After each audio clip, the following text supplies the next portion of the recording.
The unfair preference regime and challenges to office holder decisions. Reasons to incorporate in the BVI.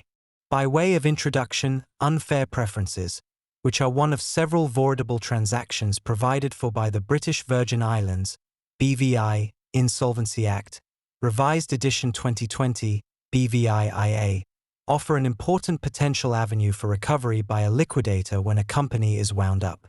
The purpose of the unfair preference regime is to uphold the fundamental insolvency principle of pari passu distribution, that all creditors of a particular class should be treated equally in the distribution of assets, or any proceeds from the sale of those assets, and without preference to one another, by ensuring that any payments to creditors that were unfairly made in priority to other creditors during the lead-up to a company's insolvency are returned to the liquidation estate.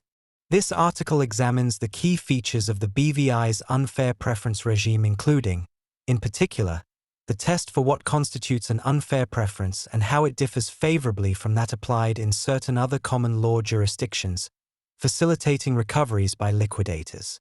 Separately, the article also examines the recent landmark Privy Council decision in Stevanovic v. Richardson, 2025, UKPC 18, Stevanovic, which clarifies the interpretation of a person aggrieved under Section 273 of the BVI IA, a provision which allows for the decisions of liquidators and other office holders to be challenged.